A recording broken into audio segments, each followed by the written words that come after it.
Welcome to Boris Effects Live. Sponsored by Dell, NVIDIA, and Intel. Hello and welcome to Boris Effects Live, the first of 2025. I'm Ben Brownlee and today we're going to be visited by Little Green Men as we talk about their film UFO Sweden. Now, there's a lot to discuss about the trials of building your own anamorphic lens, matching practical and digital VFX, and the process of creating a 90s Sweden shooting in the 2020s.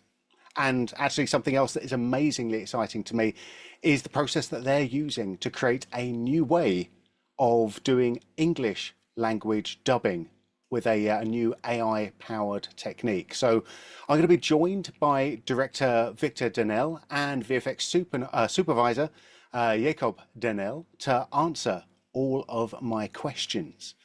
Now, as we know, the truth is out there. We just have to ask the right questions, and that's why I'm excited that we're live, because you get to do my job for me.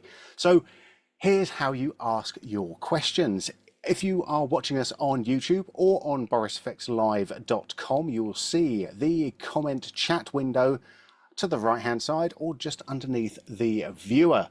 Tippy tap all of your questions and comments in the chat now and throughout the whole stream, and I will get to as many as we possibly can.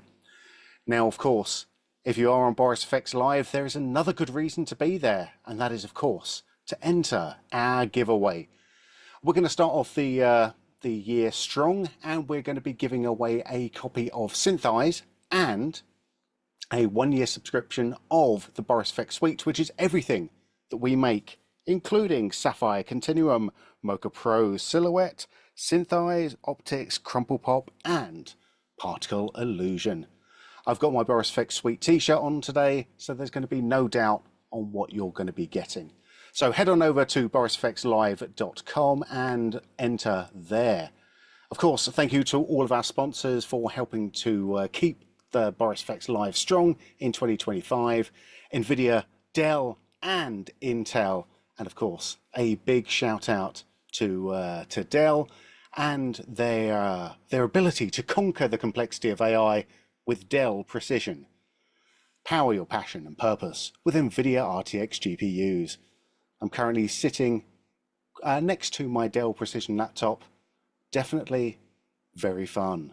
All right, let's do the little last socials. If you haven't subscribed to us on YouTube already, do it now. You're going to forget later, so do it now. You can also follow us on Instagram, Facebook, and Twitter X, and other places that I think you'll be even more excited about. Yes, we are on Discord. You have one of the chances of becoming one of our first 10,000 members on our community on Discord. Simply head over to www.boriseffectsdiscord.com. Yes, you do need to remember the www because we are in 1997 today. Alrighty.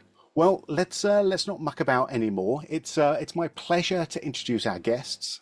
We've got Jacob Danell, award-nominated VFX supervisor, possibly award-winning supervisor.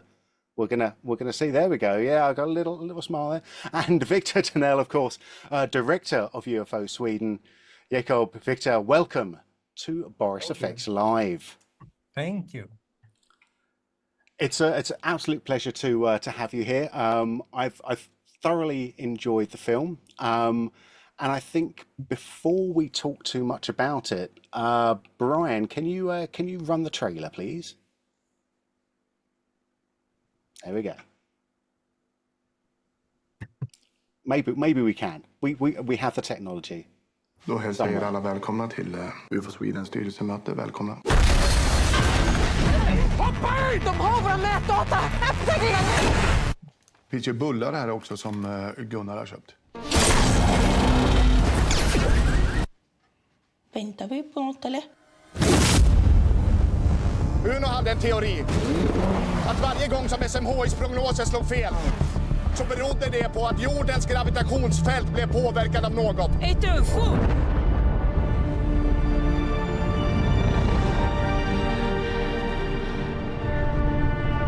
De är inte bara gubbar. De hade hjälp av en ung tjej. Tänk om det bonden såg var det som pappa har letat efter hela tiden. Jag tror inte att vi är ensamma. Det som tog honom. Ja, det är en grej till också. Snuten är på väg. Va? Har...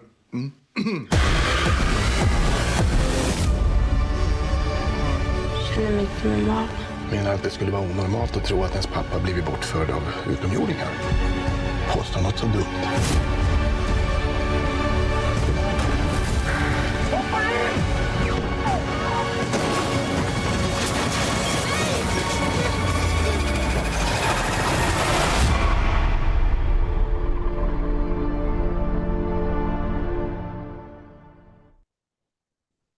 Now, of course, the eagle-eared of you will have spotted that the film is in Swedish. Was there any particular creative decision behind making the film in Swedish? No, it's basically it's basically that we are Swedes. We are. Oh. The story is actually inspired by a real organization called UFO Sweden. I mean, the group of people that searches for the UFO in the film, they actually exist in the real world. And we found out that this small group of Swedes, they sit on the world's largest UFO archive. I mean, the world's largest. And we were like, okay, this is a movie. We need to find out where these guys are. And we find out that they are based in our hometown called Norrköping, like south of Stockholm. And we went over the street of my house, where they were sitting, and knocked on the doors and hi, are you for real? And they are. They were the Swedish people. They're like a group of, can I call them misfits, originals, and they were inviting us to this archive that they have been collecting for years, decades, and they told us, the most amazing stories.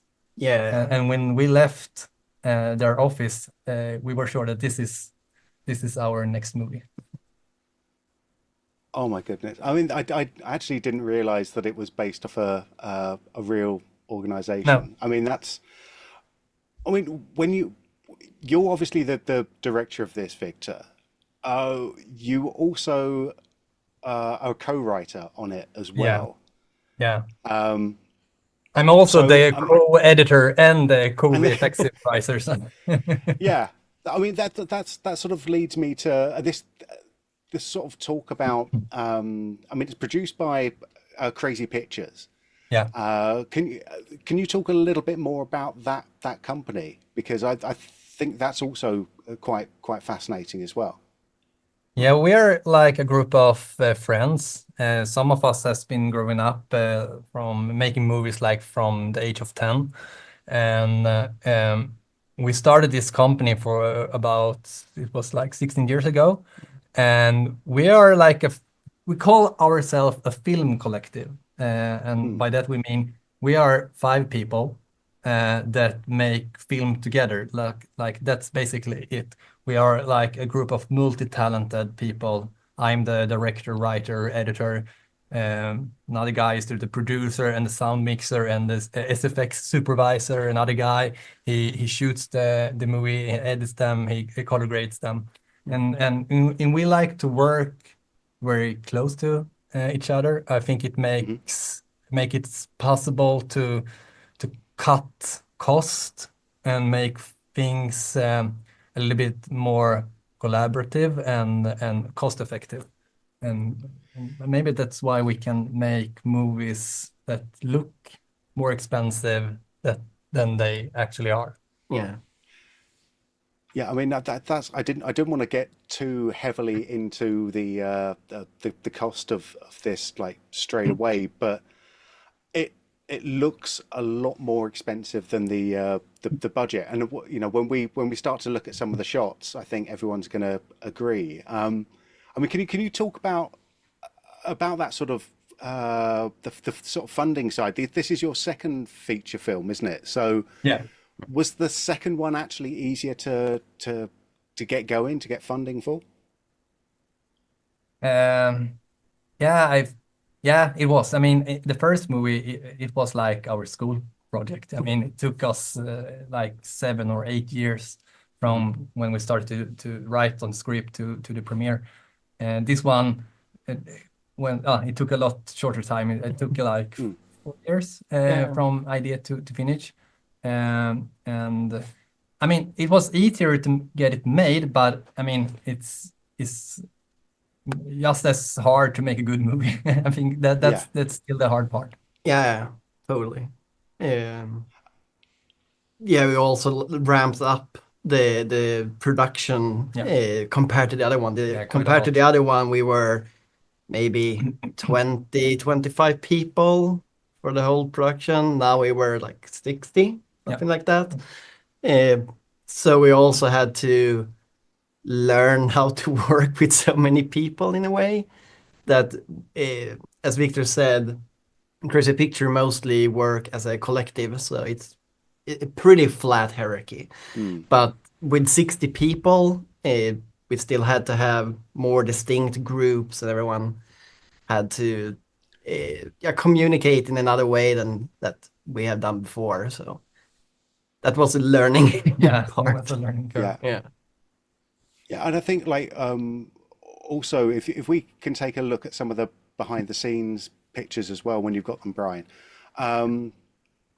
like you can also just see that the scope of the film is quite big as well. There's a lot of moving parts going on at all times.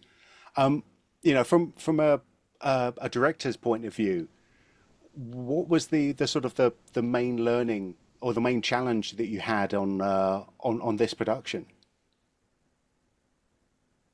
Oh, yeah, of course, So many. there's a lot, but even if the production went a lot larger than our first feature, I mean, we still are like the same core people, and we are friends, and we are making movies like we did when we were young. We have just a lot more Money and experience. yeah, basically. Yeah. We can do a little bit more for real. I mean, that's one thing that was a big change for this movie. On the first one, we made we had like maybe a double the VFX shots because maybe I think we didn't afford to make so much for real. For this time, we could. I mean, we could buy some cars and crash them for real. I mean, that was possible, which it wasn't the first time. Yeah.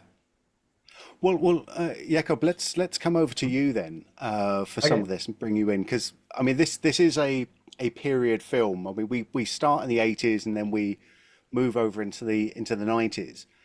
Like as VFX supervisor, I mean what sort of research did you do before filming even started? A lot of a big part of the movie is technology. We're using old tech like Game Boys, and we're using computers, and it's supposed to be high tech, but for 95. So I took a big part of that to make sure it's actually correct. So if we had like some special effects lights, it shouldn't be LEDs because it didn't exist, or at least not in the capacity that we have now.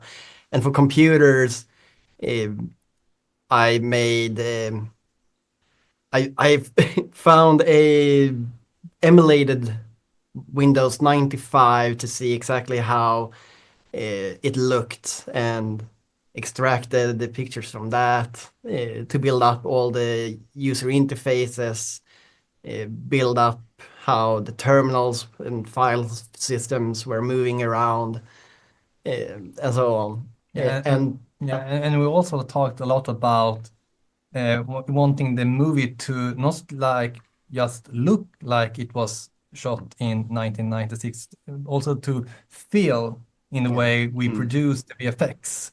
I mean, if we look at the sci-fi movies made in the 90s, they have a lot of practical effects, more than modern films, and therefore we made some model shots instead of making everything in 3D. And I think that helped the movie to feel a little bit more retro. yeah, maybe. that's something I and when I work with Crazy always go for, is to do as much as possible for real, and what we can't do for real, we still shot for real, and those small percentage that's left that is impossible, that we do in 3D. Yeah, and I think we're definitely gonna look at some of the or talk about some of the VFX more in a little bit later in the stream. But like just from my point of view, there's a certain weight to these effects that I think is amazing, considering, you know, again how limited the budget was. I think like you can the use of the you know the practical effect, or the mixing of practical and digital, really kind of helped out to give it that weight that would otherwise be a lot more expensive to achieve. Yeah. So as you can see here before on in this breakdown, where the car was flying out from the parking lot, where we recorded, it's just outside of our office. It's in like an industry complex here. So at night, no one's here, and there were like a small plateau. So we took our car and just ran it through. Did the car survive? Yeah, some of them. I think we had like 5 or 6 from 90s from in this movie. Yeah. But they are extremely sturdy. We even had like one. tanks. Yeah, we had one in the last movie also. We had extra ones now because the car also got mangled throughout the film, so it had to change and match how we filmed it. But the old one, we also like ran it into a wall. We flipped it around. We shot at it. Did everything. It just started until it just started burning, and that was like the last shot on with that car. So Oh, that's lucky. if you get hand on it, it will be a car forever. Well, let's I just want to talk a little bit about, or very briefly about, the style of it, because it is a very stylish film. And like one of the things, Victor, that I immediately noticed was that there's a love of Spielberg. Like Spielberg sort of is oozing out of this film. You know, nods to E.T., nods to Close Encounters, and like there's even a Jaws sequence, which was, I think, one of my favorites of the film. Is that right? And you know, were there any sort of production choices that were made to sort of support that? Well, I'm glad to hear that you pick up the Spielberg vibe. I mean, it's a vibe that we have been growing up with, and when we were talking about making this sci-fi movie set in the 90s, I mean, it's hard to not mention Spielberg. And we talked about make it feel like, not like it was shot in the 90s, but like have the nostalgic look and feel from it.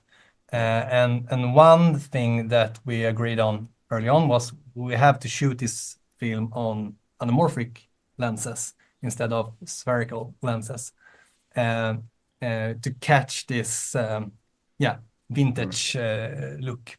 So, but as you know, anamorphic lenses are quite expensive and out of our budget. So what we did was we searched the internet and we started to build our own lenses, our own DIY anamorphic lenses. By actually, I have them here. Let's pick this up. I mean, this is one of the lenses that we built for this movie.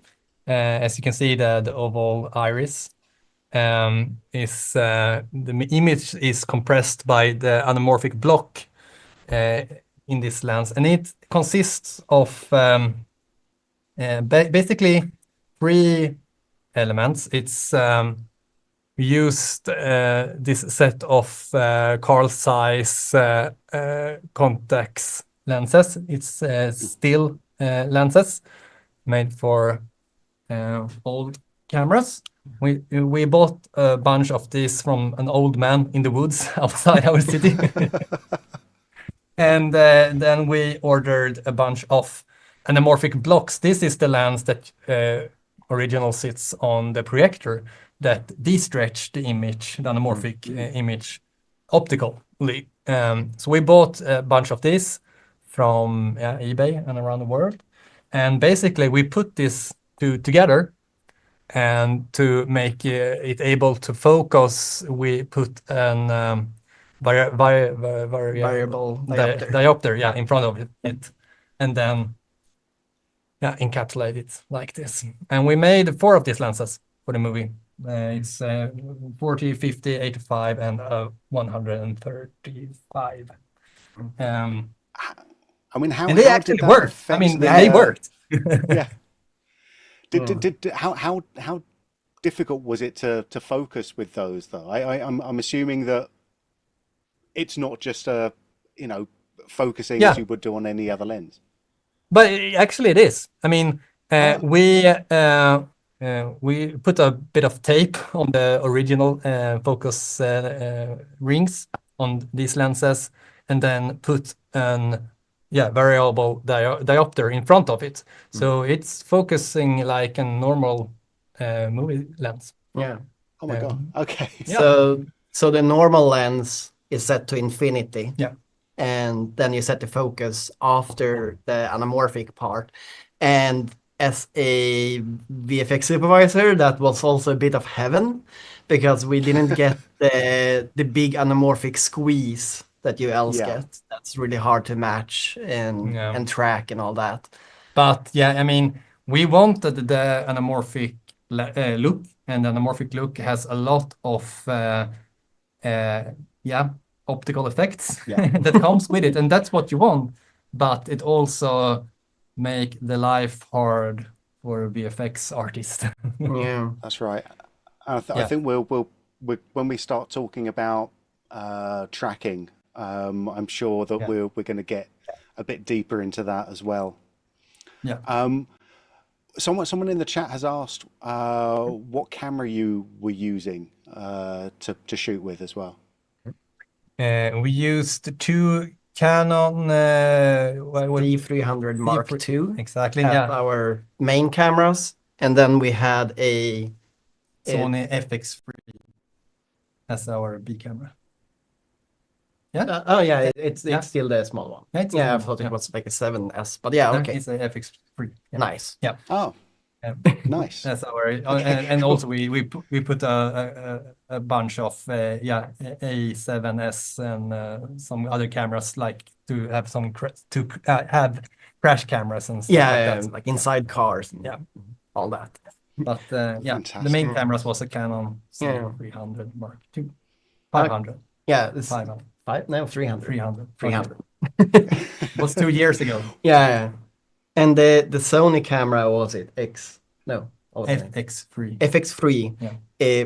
We also all the drone shots is shot on that camera, because we found someone that built a special drone for that camera. FPV drone. And an FPV drone, because we wanted to play around with that also for the car chases, to get that fast one, but still with our camera and feel and lenses and all. So even in the sky, it's those cameras, and not a DJI this time. No. Well, I mean, yeah, I was going to ask about those chase shots because there is a huge amount of sort of dynamism to it. But yeah, it's sort of it's amazing that there was so much that was built specially for this production. I mean, it's proper, proper good old guerrilla filmmaking. Yeah, it is. Yeah. But that's the fun part. Yeah. I mean, storytelling, that's why we do this, but also we have a lot of fun by like figuring out how to solve this and how to put this story onto the screen. I mean, that's one of the fun parts, Absolutely. challenging. And that also one of the biggest strengths with Crazy Pictures is that all of us, all of Crazy Pictures and me, it's easy to include me in this case, but are grown up. We grow up in like the countryside, so we are used to build and make our own things. And when you're out there, there is no law in a way, so we also like blow up things and played around. Sounds like a bunch of hillbillies. Yeah, That's, a little bit. yeah, that's not for me to say, but yeah, okay. Yeah, so we take like all that play and put it into making the film now. So for those car chases, our sound supervisor / SFX supervisor bought a not four wheel, or what's it called? Maybe it's called four wheel. And built like a metal rig that we placed the camera in. So he went driving around with it because he also likes cars. So then he got to do that. Well, we're going to take a break in a second to do some giveaways, but I've got with that in mind, I've got a little silly question because the barn in UFO Sweden and your other film, The Unthinkable, look really similar. Now, is it the same barn or is there just one person building barns in Sweden? So you have seen the Unthinkable, our first feature. Yeah, okay, yeah, it actually is the same barn. I do my research. Come on. Yeah, that's cool. I'm impressed. Yeah, it's the same barn, but on the Unthinkable we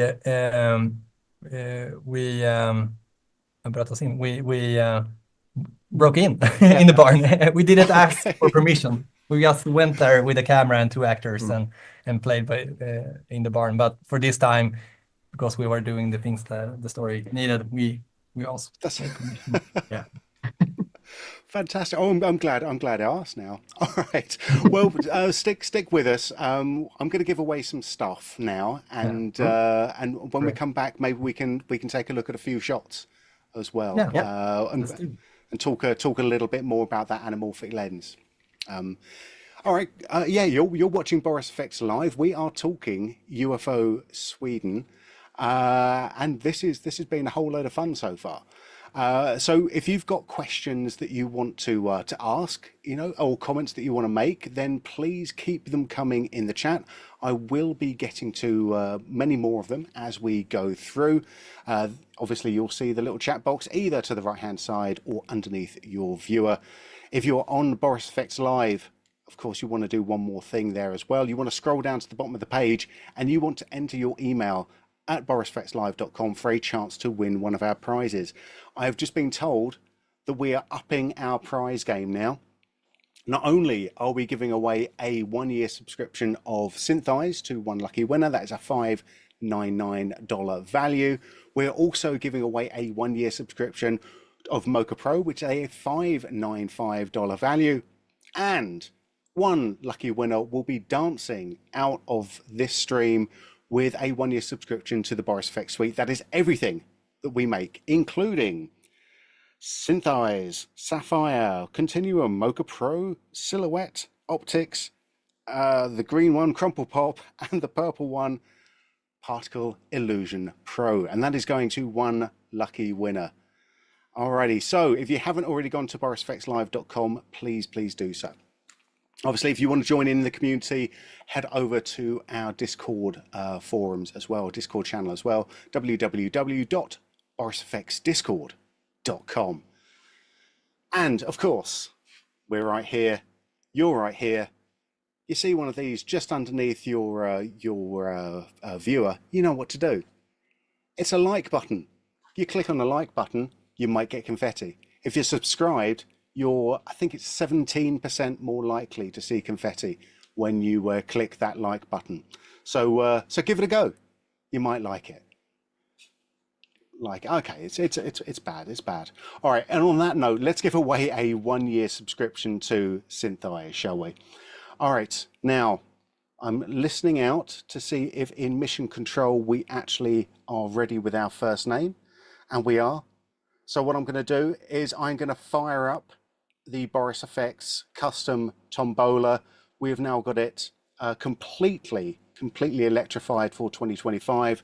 The tombola is going. We are mixing your names around, and we are pulling out one name, and that name is Adam Szybanski. Adam Szybanski. Congratulations, Adam. You are our first winner today. You have won a 1-year subscription to SynthEyes, and we will be in touch with you because we know your name and your email address because you added it at borisfxlive.com. Alrighty. So let's get back to it. We are being joined by Victor Danell and Jakob Danell, who are the director and VFX supervisor of UFO Sweden. Welcome back, chaps. Thank you very much for sticking around. Thank you. So I thought maybe we could start to look at some of the VFX in here. I mean, just before we dive into the into Fusion, how many VFX shots are there in the film in total? It's 398 VFX shots. So and quite a lot. Okay, so that's quite a lot. That's quite a lot. Yeah. So let's, if you're ready to show us some stuff, I'd love to see it. Oh yeah. Let me just see here. If we go to VFX, as everyone know, I'm running this on my laptop, and all our assets are on our NAS. So things are quite slow. I'm taking it. This wasn't the workflow that you did on the actual Yeah, film. no. It was actually one big hurdle to decide our pipeline for this project. Much because we filmed on these anamorphic lenses. And we had a lot of data, and Victor didn't want to have like a clapper in picture to store information. So that was one part for me also too, like, how do we do that then? Because we need information. But yeah, so like one part of these anamorphic lenses is of course the lens flares. And lens flares are typically a little bit hard to catch when you have these very characteristic lenses. So what I did was I shot a lot of flare light positions, so just outside here in our studio. Made everything dark, had a flashlight, took a picture, and then moved a little bit, took another picture, moved a little bit, took another picture. And inside of Fusion, I then built a so-called fuse, like a plugin. Now it's loaded, where I can blend in, like a matrix, you can say, where the light comes from, and from there we can get the light leaks as they are supposed to be. They're a little bit bright right now because I pushed it up because they are normally very subtle, but you can do that. There we see it well. So then we just tracked different light sources, like the headlights of cars or drones, or the mysterious red light at some places, and we get this quality from the real lenses, but we have all the VFX control of it. Yeah, there's a real a unique characteristic that lens actually creates, and one of the things I was watching with my non-film hat on was just how annoying that was going to be to try and art direct some of those flares afterwards. So just finding out that you'd created your own little flare matrix kind of it sort of brought my heart rate down a little bit. But on the other side, because I'm a lens flare enthusiast who has spent I don't know how many hours pointing bright lights at different lenses in dark rooms and building up flares myself, I sort of really kind of enjoyed that little part, and the solution that you created for it is something that I wouldn't have done. I'd have just built it in sapphire lens flare, and or tried to build it in sapphire lens flare. But you know, it's a really sort of smart idea of actually doing the blending there, because you get that mix of authentic flare with complete controllability. Yeah, and for some specific flashes, we also had our flashlight and just flicked it quick to get all the parts of the flare to comp in.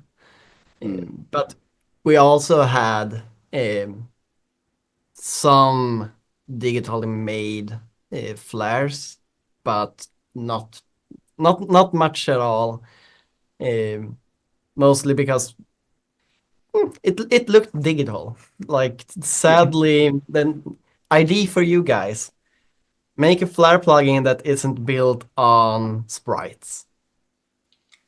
I'm writing it down. I'm writing it down right now. There we go. Just we're not allowed to tell anyone else about this, though. Yeah. Okay, it's just between us. Yeah. I mean, what other sort of challenges did those lenses cause you, though? A lot. Okay. I said, he don't want to keep information on set. I want all the information from set.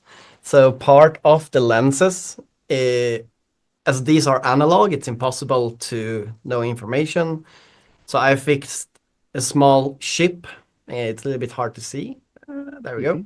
That's usually part of digital lenses, but these ones we can program. So I programmed what lens was on, so the metadata was always in. And on set we had I think it was a C photo that also had a digital clapper. So she was behind the camera, and when it started rolling, she just clapped to get the information and around the time code. So after that, I made a little Python software where I could get the information from the clapper synced to the file name for the time code and the lens, and from there build up the base comp with undistortion plates and all that. So that's one hurdle of the lenses. Another big one is the depth of field with the bokeh. Because of the anamorphic lenses, they have the oval shape, but also because it's very old. When we go out in the corners, we get something called a cat eye effect. So it gets bent. Yeah. So you almost see like a swirl on the edges. And those had to be matched in the digital scenes. Luckily, I have some contact with the creator of Lens Care by Frischluft. So we actually worked with him to make like we call it a pre-alpha version, Right. updated, that had these effects. The plugin could create these very cat eye bokeh effects. So it was the extremely distortion, slow. the distortion was sort of matched in software then. Exactly. So I built, I don't have it here now, but a cardboard square that I filled with LEDs with a specific offset that I filmed with our lenses and changed focus and moved forward and backwards to just get an index on how the bokehs looked at all the locations. So I used that analog video with the plugin with just red dots in Fusion and matched them up. So in that way, we had bokeh profiles for all the lenses that we could just easily apply when we needed some depth of field. And Fusion was your compositor throughout the whole thing, or everyone on the team worked in Fusion? Yeah, the majority of the shots were done in Fusion. We had one vendor that did Nuke. And me, that's still on After Effects. Yeah, I'm like the old man, still on After Effects. So that was also a hurdle to convert all the undistortion things and from Fusion and Nuke and to make it work in After Effects. Yes. But I think when you've got that many VFX shots, you need everyone you can to help to sort of push them through on that team. And that's a really like lucky part to work with Victor, is that he has done a lot of VFX in his past. He's very VFX knowledgeable. So on set, we can talk in VFX terms and he can see when we're taking a shot, like, okay, this won't work for VFX, so they doesn't even go through me, and doesn't have to fight. But also for post-production, he doesn't have to say like, I want it a little bit more. He can more say, crank up the levels and maybe a small S curve and punch up with this effect. Yeah. Actually use words rather than sounds and grunts is always a good bit. There are still some sounds and grunts. Yeah, but not as much maybe. Well, one of the sort of the standout shots from near the beginning of the film is the car coming through the barn. Can you talk a little bit about that, or maybe show us something? Yeah, the sequence is made of like maybe 3 or 4 shots that all include different techniques. I mean, the first 2 shots are miniature comped over the original barn. I mean, we didn't afford to build the whole barn as a miniature, so we built like a small part of it, the wall, and we also built the car that comes crashing through. And yeah, this is what's left of it. So this is a 3D printed version of the car. We would put some cheap flashlights in the front to match the headlights. I can put it here. And we painted it really roughly. I mean, in the movie, it's basically the dark, so we didn't need to paint it so so detailed. And yeah, as you can see there, we have the barn and the wall. Yeah. And yeah, then we continue the shots with this one. That's all practical. And that's like a smaller version of, like a bigature. I mean, it's like a cardboard box-like version of the car that we could pull out of this wagon with grass. And in the last shot, we had a version of the real car that we lift up a little bit. Yeah, we lifted up and put out the engine and the car and the seats and everything, and then wired it up on a wire and then pulled it with another car to make it like turn and tumble and finally stay in front of the camera. Yeah. So it was a mix of different techniques, but basically almost everything is shot for real and then comped together, which is a way that we like to work. Even if we have to fake things, we like, if we can, to shoot it for real somehow, especially the element that you are looking at. I mean, a lot of shots we do, we can fake a lot of things, but the thing that you are looking at, the thing that telling the story and what's happening in the scene, it's good if it can be real. And maybe you can change the location that it's set on, like this one. We drove the car out of this parking lot. Yeah, exactly. But it wasn't the parking lot. We drove it out of a small cliff and then changed the background to make it look like it was drying off this roof of that building. Yeah. Instead of making the car in 3D. Yeah. Yeah. And the background for that shot is also just projecting. So when we were on set, when the others were eating lunch or something, I went out and took pictures all around to just get all the angles and stuff so we could do a photogrammetry or just projecting on small boxes to still have the correct background with the correct light so it matches, so we don't like rebuild everything from scratch for 3D or something. If we know what we need, we often make specific plates for that. For example, also in the barn scene, the car crashes through and hits a wooden pole that breaks and a lot of dust is flying around. We filmed a lot of those kind of plates where we just dropped small, dropped small dust elements. Yeah.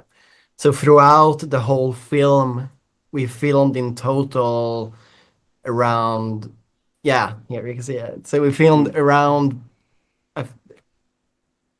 almost 1,100 elements. Wow.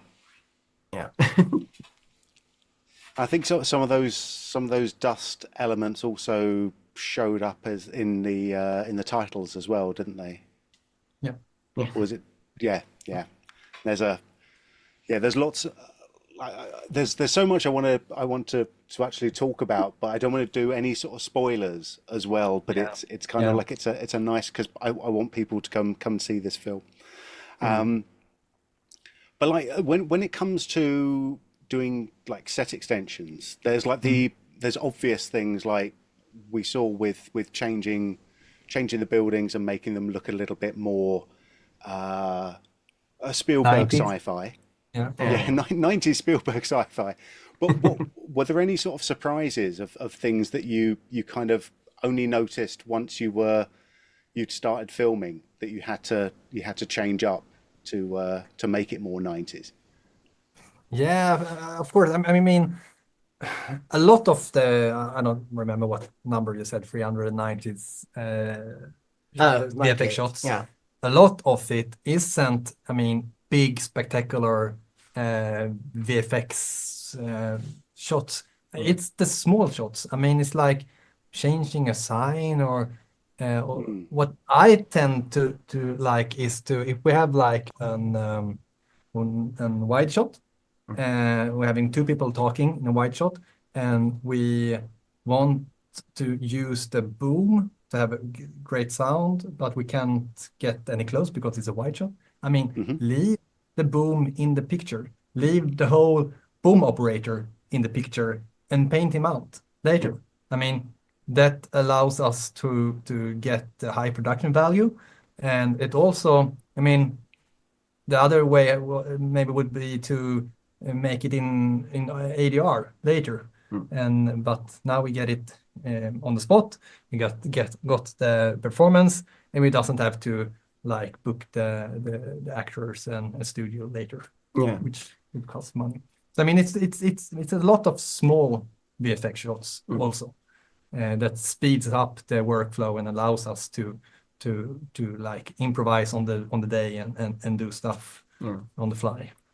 So I, as a VFX supervisor, were also on set almost all the days that they were shooting, even if there weren't any specific VFX shots going on, because I could still work remotely. But if something came up, they could ask like, "Hey, Jacob, what do you think here?" And I could say, "Okay, just tilt the camera a little bit there or move that." And then we won't have a VFX shot later on. So even though it could feel a little bit expensive to have a supervisor on set that doesn't really do anything, we still saved a lot of time and money from what we would have to spend in post-production, both for me as a supervisor, but also more compositors just to be able to do all in time. I've just there's a comment that's in chat as well, which says just paint it out, says every director. Yeah. But I think, I think the difference is if you, as a director, know what's make it easy to paint it out and what's make it a hard one to do. I mean, that's the difference. If you don't know what challenges it will make in the post, then you can be in big trouble. And I think I have the knowledge to like judge if this is right for me to do.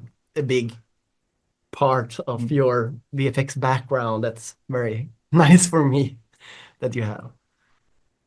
And I think that is the what makes or marks out some of these shots is that they're coming from a position of knowledge that we know how we're going to do that, rather than we'll shoot it and then we'll figure out how to do it afterwards. I think that's it's especially important when budgets are tight, because you don't have the luxury of a money cannon to fire at a problem. Yeah, exactly. So it's both like a curse, but also it gives another creative push to find solutions that we wouldn't have otherwise. If you have a lot of money to throw on problems, then you can easily end up with exactly what you want, and that can also be like a little bit plastic. We're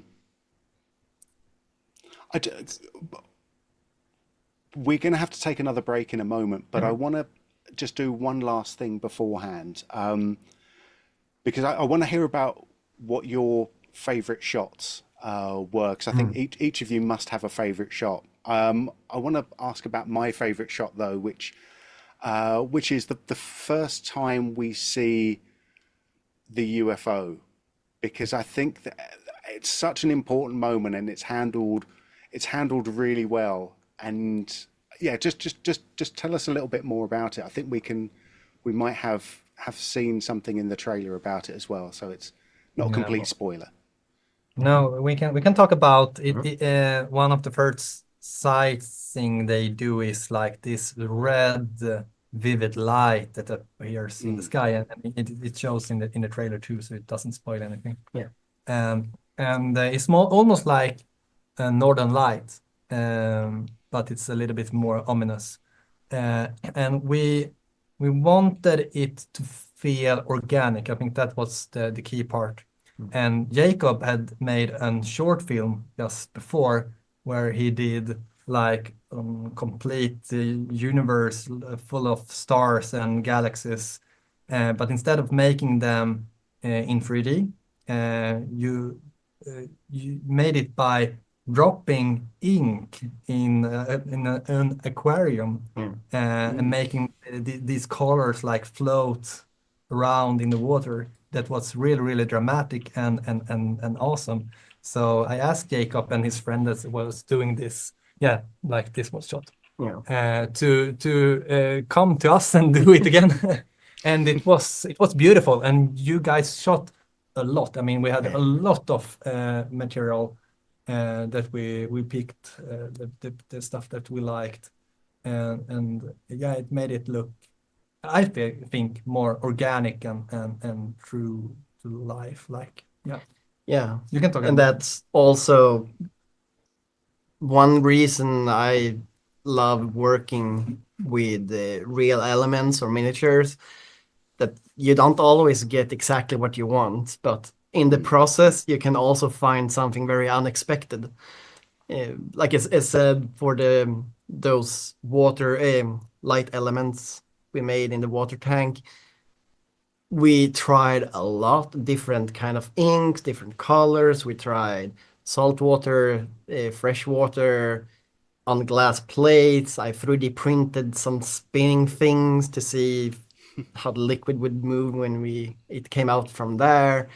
And in the end we came to this small orange reddish thing that moved. So from there we tried to create a bunch of that, but at the same time we never know exactly what we're gonna get when you move, and then the water starts flowing a little bit. And so it's a gamble, but it's also very worth it in the end when you see the result.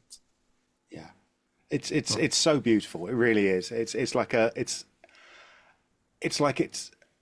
exactly what you want it to be. I think as a viewer, it's kind of that it's that type of movement that you want to see from your first sighting. At least it was the sort of thing I wanted to see. I was really happy to go that way. Great. All right, we do need to take a little break, but stick around, and we will be back in just a moment. Okay, you are watching Boris Effects Live. My name is Ben Brownlee. We are talking UFO Sweden, and before we move into the last section, what I want to do is a couple of little things. First, one is to let you know that we are still giving away some great software. So if you haven't gone over to boriseffectslive.com yet and entered your name into our competition, there is still time to do so. Not a lot of time, very small amount of time, but there's still time to go to boriseffectslive.com, scroll to the bottom of the page, and then enter your details in there. Some would say tippy tap your details in there, but that seems like a very 2024 thing to say. All right. Also, if you've got more questions to go, then get them into the chat straight away as well. We are going to be giving away a 1-year subscription to Mocha Pro now to one lucky viewer. Hopefully they're in chat. Otherwise, I'm going to roll the dice again. But we have our new 2025 electrified tombola ready, willing, dare I say, able. So I'm going to press the big button now. It's going to start spinning, and we're going to be pulling out another name, and it is congratulations to Francesco Gobbo. Francesco Gobbo. Oh, that is you, Francesco.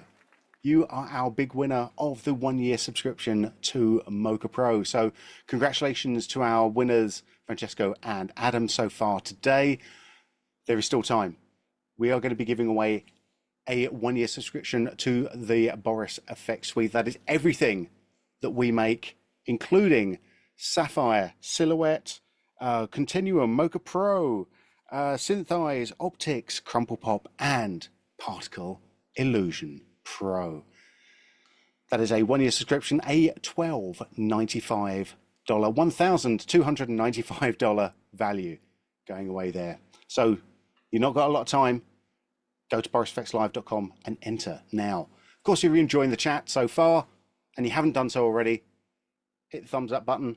It costs you nothing and it means everything. Everything, it's a bit too much, but it costs you nothing and it's very good for us anyway. Alrighty, let's head back over, because so far we've been looking at UFO Sweden in Swedish. There's something in the air that's happening with UFO Sweden as well. Can you tell us a little bit about the English version that is that's coming out? Yeah, we were contacted by a guy called Scott Mann. He's a director. He directed the latest film he directed was Fall, great movie.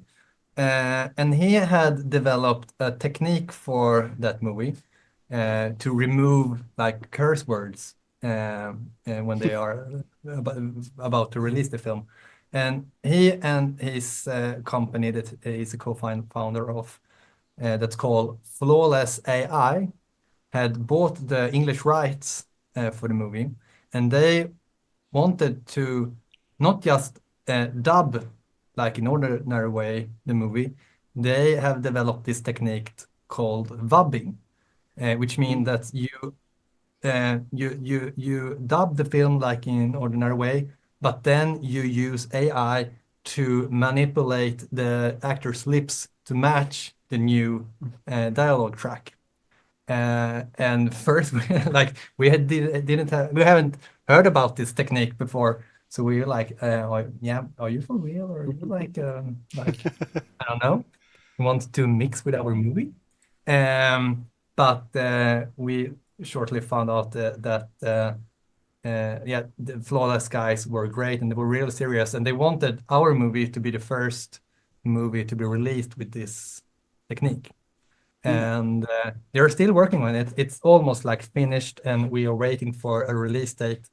And we have been in the process of making this dubbed version for almost over a year now. And we watched the almost finished version with the actors a couple of weeks ago, and it looked great. I mean, it looked scarily great. I have been living with this Swedish version of the movie for years, and I couldn't tell.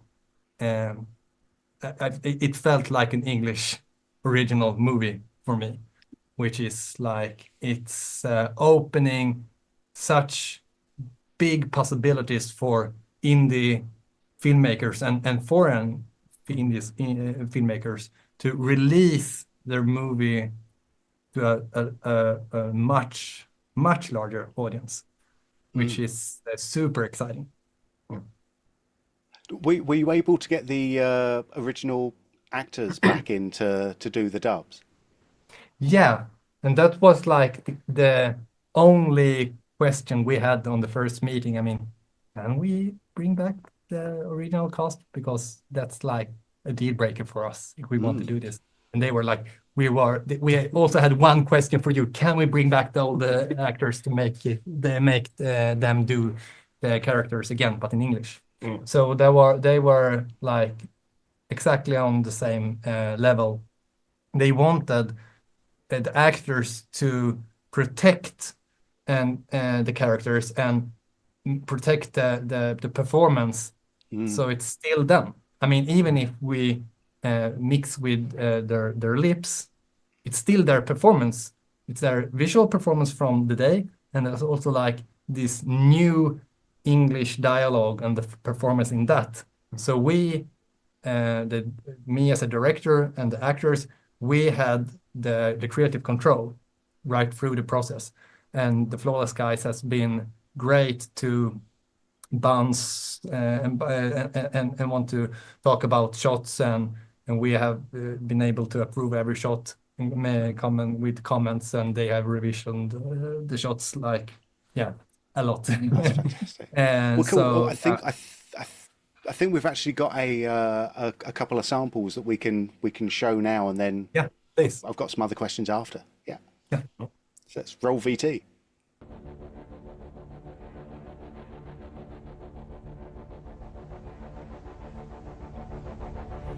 You know, we're on to something big. Precis som pappas bil. Allt det här hänger ihop.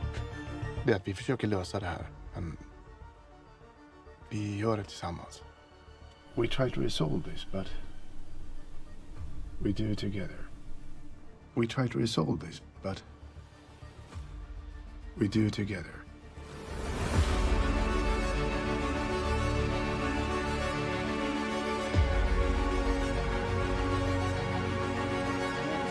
Har du bultsaxen då? Hey, where's the bolt cutter? Men alltså det ligger ju ett UFO i skogen och vi kör därifrån. A UFO landed in the forest and we're driving away. Du har rätt. Vi ringer UFO Sweden. You're right. We better call UFO Sweden.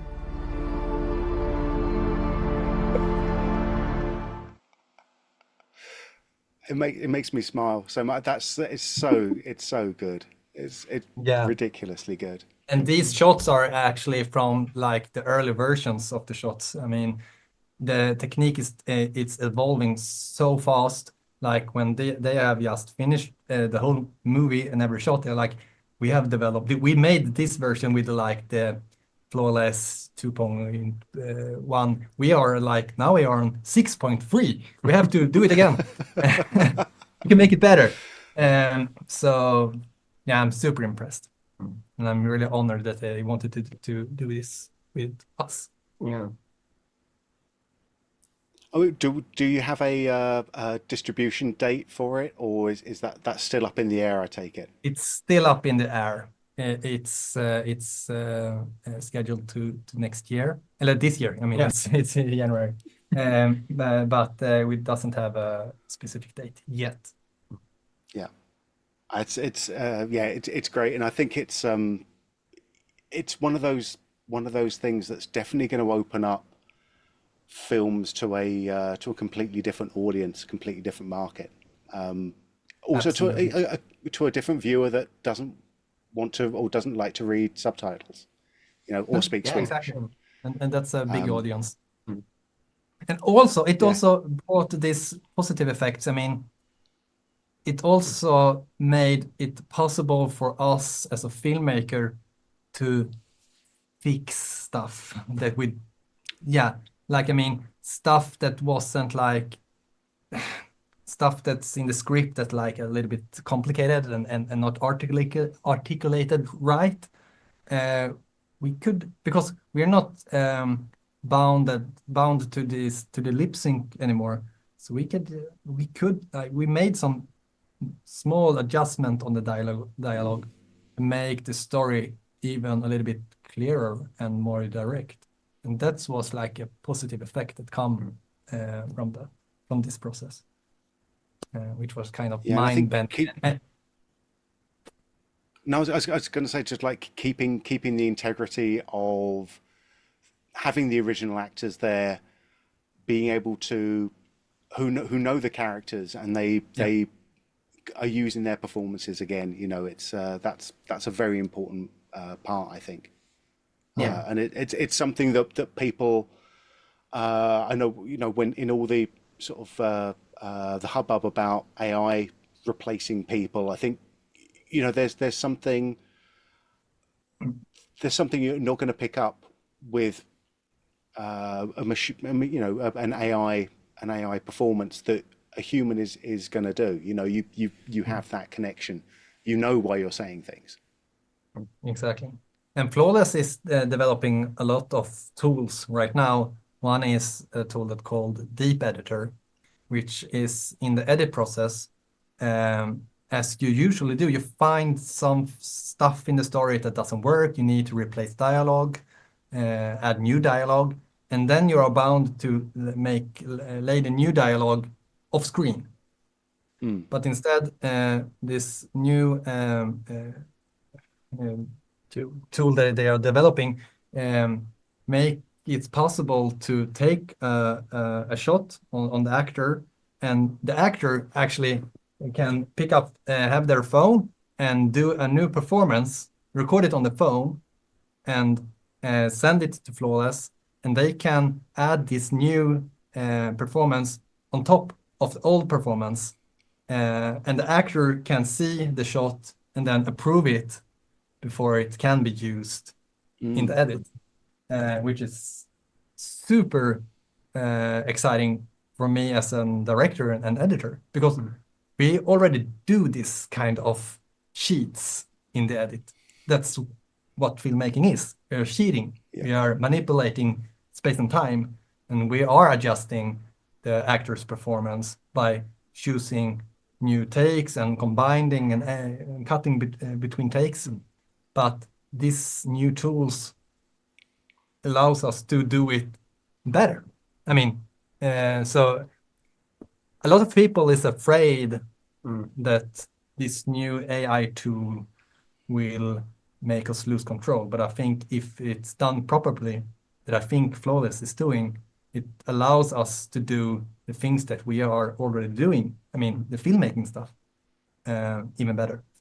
So I'm super excited. Yeah, totally. Like I said, with AI, there's a lot of scares right now, especially in like VFX. But there are tools, and there will be tools that is a one press and something will show up.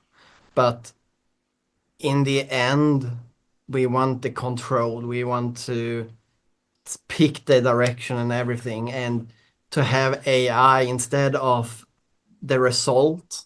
We have AI as a tool, and right with this AI, it's a real performance that we just paste on. So that's the tool to paste on, to take the performance and put it in, not to create the performance. So that's really what I think is the future of how we're gonna work with AI and still be able to deliver heartfelt moments in films and all. Yeah, keeping the humanity in it, because at the end of it, I mean, that's sort of what we're trying to do. We're sort of speaking to humans as humans, sharing our human experiences, and I think there's something irreplaceable about that. Yeah, totally agree. Yeah, just moving away, because I see that time is ticking on, unfortunately. I wish we could manipulate time in some different ways, but that technology isn't available to us yet. So I've got a few chats that I need to go through. Not need to, want to. There we go.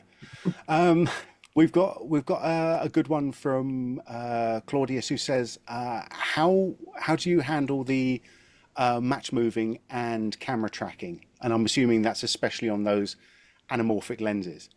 Yeah, that was a big hurdle. We did all the camera tracking in SynthEyes. Fun enough, before Boris bought it, but we used SynthEyes. And at the time, it didn't have the anamorphic lens calibration part. So we did a lot of tests to see if we could figure it out, but we weren't able. And the only software that did work with anamorphic lenses back then was 3D Equalizer.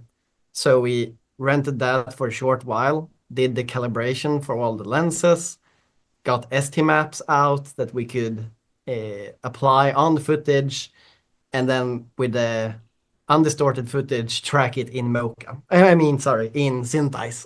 SynthEyes. because we really like SynthEyes, the speed and everything, and now when it has the anamorphic part, it's complete. So it's That's great. it. Yeah, you can skip all of that part of the workflow now. You just do it all in Yeah, SynthEyes. everything integrated. And another part is much because of these anamorphic lenses and tight shots. It was very hard, like that one we just saw with the car and the UFO flying over. We are just filming a black sky. It's like, how do you track that? Part of it was for wide shots where we didn't need any parallax. We could use a software called damn,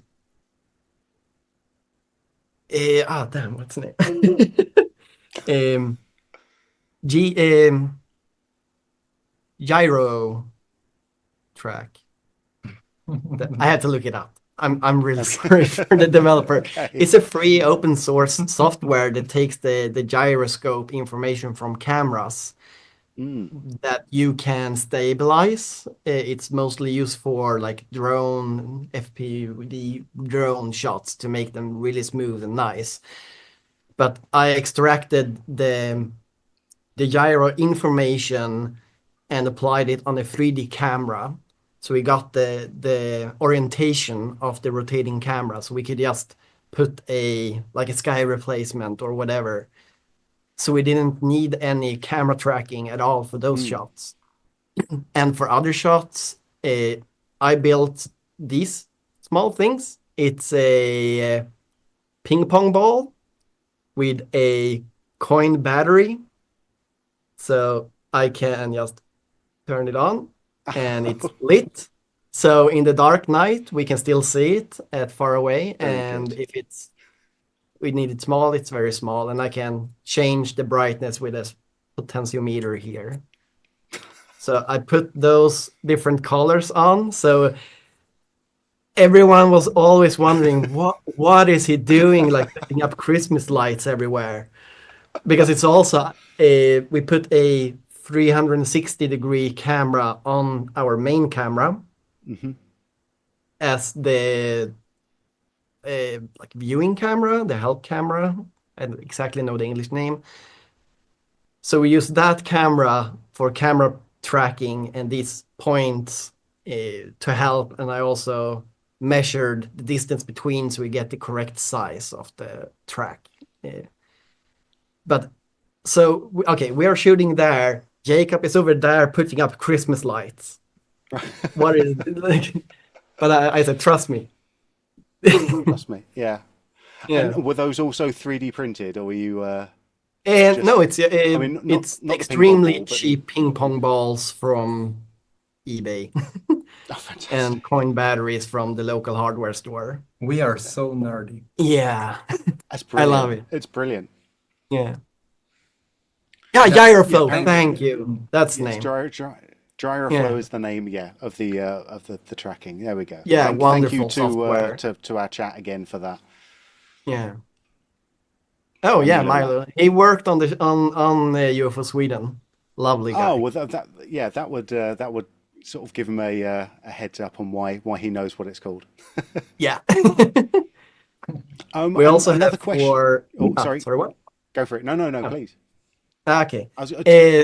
We also have a scene in the end of the film that I know you don't want to talk about too much because it's the end of the scene. But in that scene, we needed a camera tracking, but what we shot was just white. So how do we track that? We could put like tracking markers and all, but then we would have to do a lot of painting, and this was like, I think it was 97 shots or something like that. Like a lot of shots that would need this process.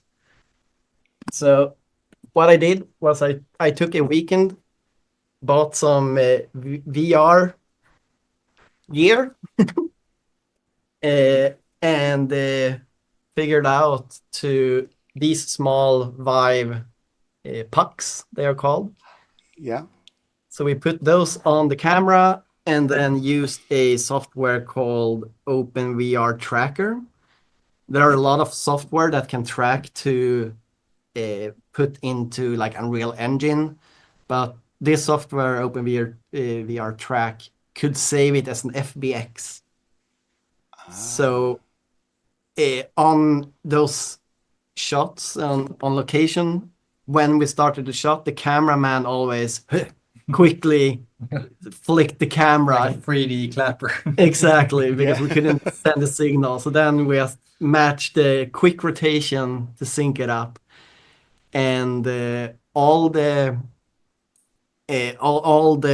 scenes with the 3D set extension that's in that scene is done within Fusion directly, even.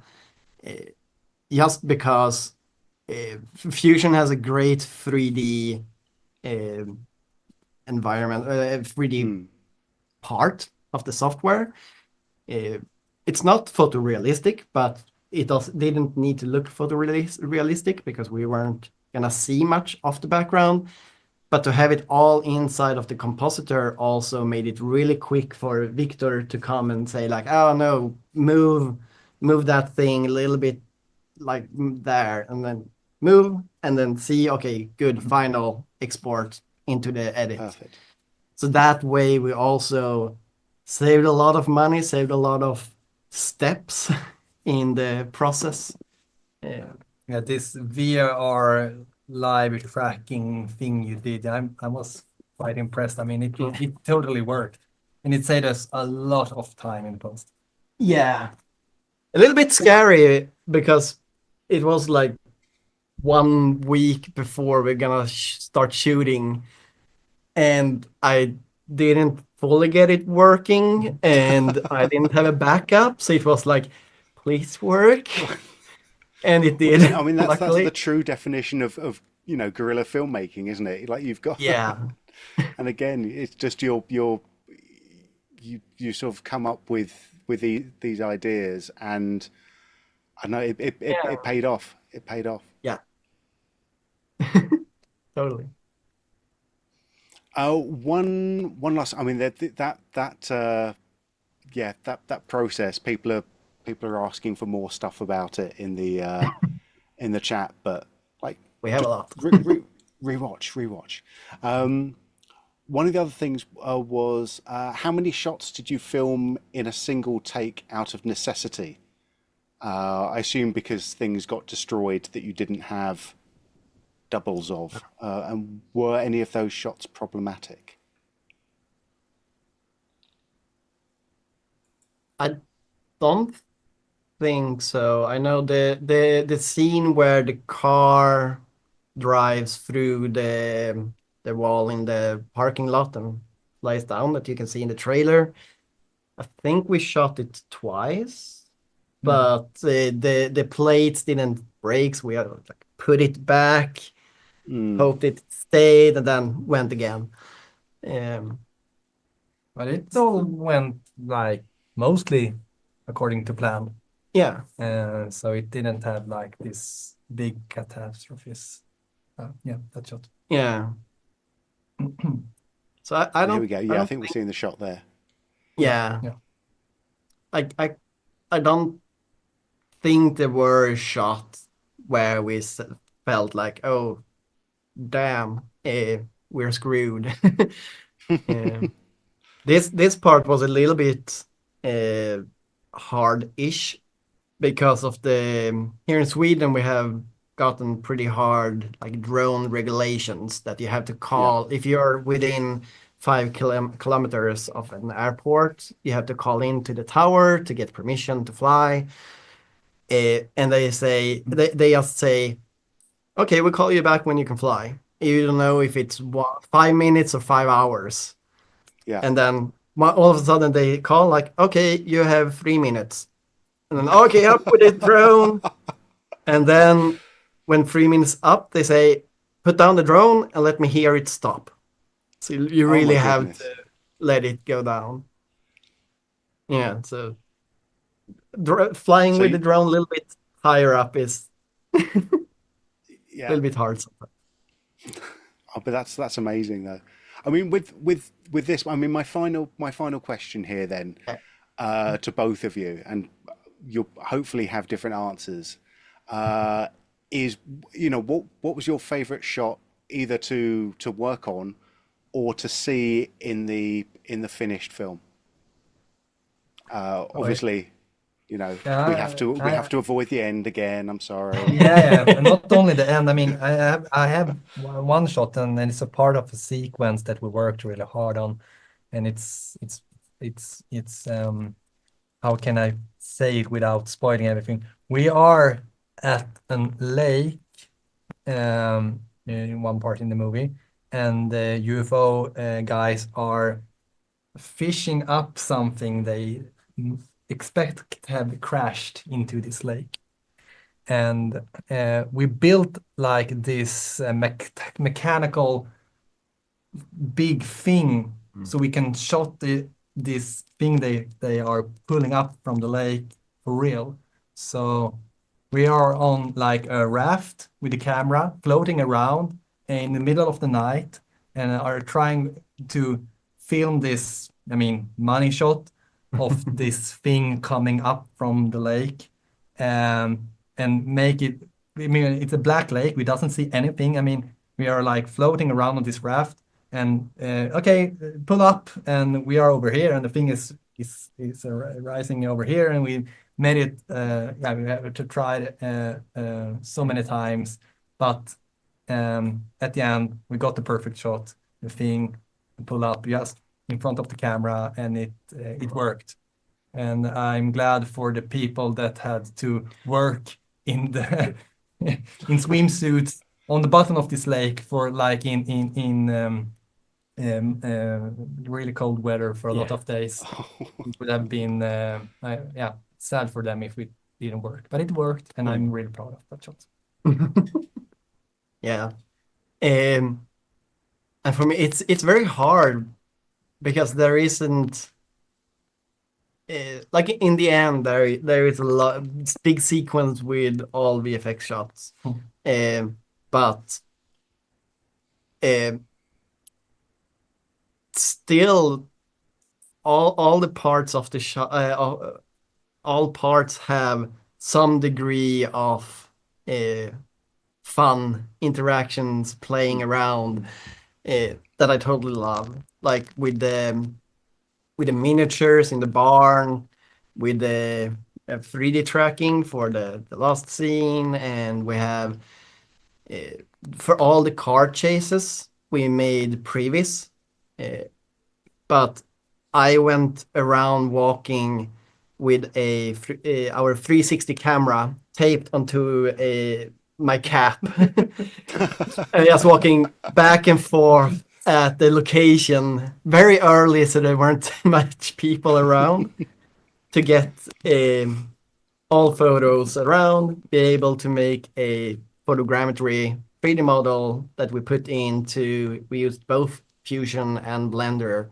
for different shots, but to be able to put up where the cars go, where the camera is supposed to be, just to know that the car can go here, we have room for this parts, and people can stand here for safety. That's also like super fun. It's the problem solving part. Yeah, that's the fun. The problem solving part I love, and that's the most fun. No, it all pays off. It really does. It's I want to say, like, you've both. You've mentioned some of my favorite scenes in the film there. I think like I could keep talking and drilling you for information all the time, but we do have to stop. And I want people to see this film. Where can people see it now? It depends on which country you're in, sadly. And it hasn't been released in the English part, or in English talking part of the world yet. But 2025, this year. 2025 will be released. It also has a different name for the US release, so that might be good to keep an eye on. It's called Watch the Skies instead of UFO Sweden. Yeah. So the English title will be Watch the Skies. Yeah. But Well, let's for see if we can find some places we can link to in the chat right now. yeah. But for the non-English parts, it exists a little bit everywhere, like on Netflix or on Google Movies, Apple. The most places you can find it, and it's dubbed in many languages also. So if you live in a country that dubs everything, it might still be there. So it's mostly just to search for UFO Sweden, you will find it. And if you're in Denmark, you can find it on Sky Showtime. Sky Showtime, not a sponsor, but definitely watch it and watch the skies. There we go. Yeah, and I think you'll probably have more information on your own website. So crazypictures.se. Yeah, wants to say exactly. Good. Okay. Yeah, crazypictures.se, or you can follow us on Facebook and Instagram, and you will have when we have a date for the English premiere. I'm sure it will show up there. Yeah. There we go. Perfect. Well, thanks a lot. It's been absolutely fascinating. There's so many things I still want to talk to you about, but maybe for your next film. Yeah, absolutely. We'll talk about that. All right. Well, thanks again. I'm going to just now give away some prizes to people. If you've enjoyed what you've seen so far, you've got to do it. If you haven't done it already, now's the time. It's one of these. It's a thumbs up. Come on, we deserve a thumbs up for this. If you didn't enjoy it, there's something that looks like that. You can press that as well. It's not as fun. There's no confetti. In fact, every thumbs down, it sort of takes 1% of your soul. I don't know that for a fact. It's something that I've read though. But I don't want to see any of those. What I want to see is happy people who are just about to win a prize. Yes, if you have gone to borisfxlive.com at any part during this stream, you are in. No, you have to have entered your name into our prize draw. You are in a prize draw to win a 1-year subscription to the Boris FX Suite. That is everything that we make, including SynthEyes that you've seen today, Silhouette and Sapphire and Continuum and Mocha Pro and Optics and Particle Illusion and Crumple Pop. Do you know what? That was the first malfunction of the tombola in 2025, but I'm gonna press the button now again to see if it's actually working, because we're gonna take one final name in the Boris FX trademark tombola. Take it away, big press button. Congratulations to our third and final winner of the day. That is Ari Tokian. Ari Tokian.